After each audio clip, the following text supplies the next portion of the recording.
पोदार परिवार में इस बार कुछ खास होने वाला है, क्योंकि घर में शुरू हो चुकी है भव्य रामलीला की तैयारियां। सभी सदस्य अपने अपने किरदार में पूरी तरह डूब चुके हैं। जहां मायरा राम का किरदार निभा रही है, वहीं अभीरा को चुना गया है सीता के रूप में। सबकी निगाहें इस जोड़ी पर टिकी हैं, क्योंकि दोनों की ऑन स्टेज केमिस्ट्री दर्शकों के दिल को छू रही है। घर के छोटे बड़े सभी सदस्य इस आयोजन में भाग ले रहे हैं और माहौल में उत्साह और खुशी की लहर है। रामलीला के मंच पर जैसे ही मायरा और अभीरा की एंट्री होती है, तालियों की गड़गड़ाहट से पूरा माहौल गूंज उठता है।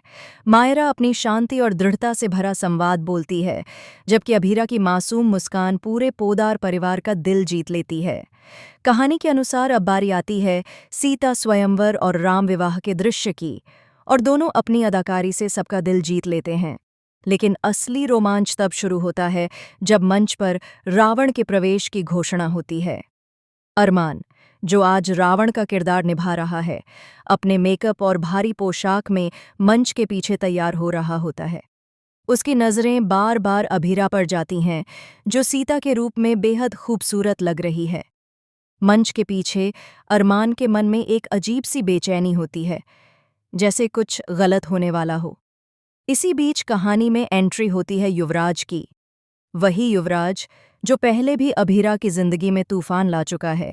वह नकली पहचान के साथ दर्शकों में बैठा सब कुछ देख रहा होता है। जब उसे पता चलता है कि आज रावण का किरदार अरमान निभा रहा है, तो उसकी आंखों में एक खतरनाक चमक आ जाती है। वह जानता है कि यही मौका है जब वह अपना बदला पूरा कर सकता है। मंच के पीछे जब अरमान तैयार हो रहा होता है, युवराज धीरे धीरे वहां पहुंचता है। मौका देखकर वह अरमान को पीछे से बेहोश कर देता है और खुद रावण का वेश धारण कर लेता है। किसी को शक तक नहीं होता, क्योंकि दोनों का कद काठी और पोशाक लगभग एक जैसी होती है। युवराज अब मंच पर रावण बनकर पहुंचता है, लेकिन उसके इरादे नाटक वाले नहीं, असली और खतरनाक हैं। जैसे ही मंच पर सीता हरण का सीन शुरू होता है, दर्शक तालियां बजा रहे होते हैं, लेकिन अभीरा को एहसास होता है कि कुछ ठीक नहीं है।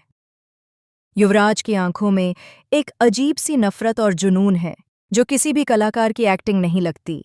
वह उसे जबरदस्ती खींचने लगता है, और तभी अभीरा को समझ आता है कि यह नाटक नहीं, सचमुच का खतरा है। अभीरा चिल्लाने की कोशिश करती है, लेकिन युवराज उसे मंच से नीचे बैकस्टेज की ओर घसीट ले जाता है। वहां से वह उसे वैन में बैठाकर भाग निकलता है। सबको लगता है कि नाटक का हिस्सा है, लेकिन जैसे ही मायरा और बाकी परिवार के सदस्य देखते हैं कि अरमान कहीं नजर नहीं आ रहा, सबके चेहरे सफेद पड़ जाते हैं।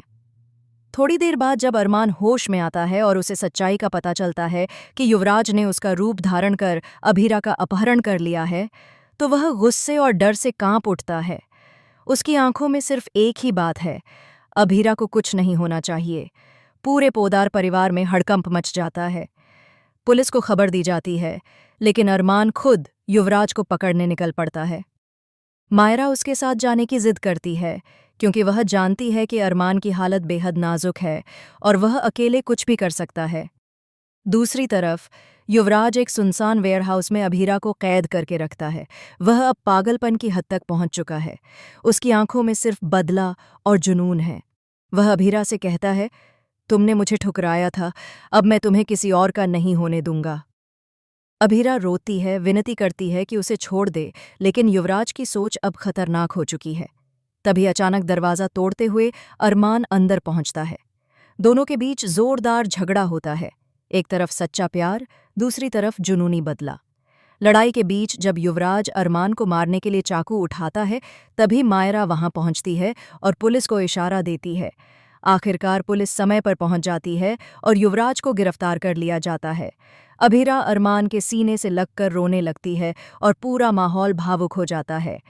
रामलीला का मंच अब वीरता और सच्चे प्यार का प्रतीक बन चुका है। दर्शक इस पूरे घटनाक्रम से हिल गए हैं, लेकिन साथ ही राहत की सांस भी लेते हैं कि अभीरा सुरक्षित है। आने वाला एपिसोड सिर्फ एक नाटक नहीं, बल्कि रोमांच, सस्पेंस, इमोशंस और प्यार का ऐसा संगम लेकर आने वाला है जो दर्शकों के दिलों को छू जाएगा। अब देखना दिलचस्प होगा कि इस घटना के बाद अरमान और अभीरा के रिश्ते में क्या नया मोड़ आता है। क्या यह हादसा उन्हें और करीब लाएगा या फिर इनके बीच एक नई दूरी पैदा करेगा? आप इस हाई वोल्टेज ट्रैक को देखने के लिए कितने एक्साइटेड हैं? हमें कमेंट सेक्शन में ज़रूर बताएं और चैनल को सब्सक्राइब करना ना भूलें।